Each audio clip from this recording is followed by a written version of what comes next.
আমরা কি মোথাবাড়ি নাকি মোথাবাড়ি?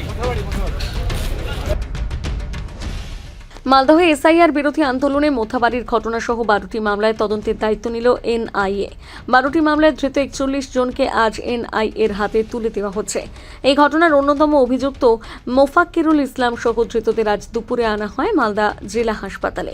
এর জন্য রয়েছে মোথাবাড়ি বিধানসভার আইএসএফ মনোনীত প্রার্থী শাহজাহান আলী কাদরি। কড়া নিরাপত্তার মধ্যে ধৃতদের আনা হয় মালদা জেলা আদালতে। সূত্রের খবর, এনআইএ যে 12টি মামলার তদন্তভার নিচ্ছে তার মধ্যে 8টি মোথাবাড়ি থানার অভিযোগ হওয়া মামলা, বাকি 4টি মামলা রুজু হয়েছে কালিয়াচক থানায়। যদিও এদিন আদালতে তোলার সময় সংবাদ মাধ্যমের প্রশ্নে কোনো মন্তব্য করতে চাননি মোফাক্কিরুল, তবে এদিন তার হয়ে আদালতে সওয়াল করেন তার আইনজীবীরা। আজকে এনআইএ প্রডিউস করেছে। এনআইএ আমরা এখন অনেক অ্যাডভোকেট আছি, মোস্ট প্রবাবলি 150 to 200 লয়ার আমরা দাঁড় হব। আমি অ্যাডভোকেট সন্টু মিয়া, আমার সঙ্গে এই যে দেখতে পাচ্ছেন আরও লয়াররা আছে, ওনারা দাঁড়াবে। এনআইএকে সম্ভব মেড ওভার করেছে। আমরা এখনও কাগজপত্রগুলো দেখছি, সিগনেচার নিচ্ছি, তারপরে মুভ করার পরে আপনাদেরকে কিছু তথ্য আমরা দিতে পারবো। এই মুহূর্তে আমরা বলতে পারছি না।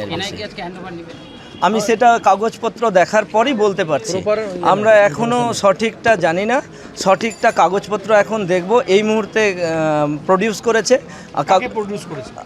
মোফাক্কিরুলের সঙ্গে ওনার যে একরামুল বাগানি এবং আরও কয়েকজন যারা ছিল তাদেরকেও পাঠিয়েছে, প্রডিউস করেছে।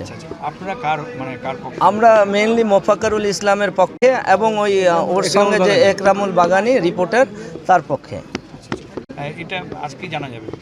হ্যাঁ, জানা যাবে। আমরা হিয়ারিং করার পর তারপরে আপনাদেরকে কিছু তথ্য দিতে পারবো। এই মুহূর্তে সঠিকটা দিতে পারছি, এই মুহূর্তে কিচ্ছু বলতে পারবো না। কি হবে ইনভেস্টিগেশন ম্যাটার, এই ইনভেস্টিগেশনের ম্যাটারে এই মুহূর্তে বলতে পারছি না। আমি আগেই বললাম যে আমরা মুভ করব, সমস্ত কাগজপত্র দেখব, তারপরেই কিছু বলবো।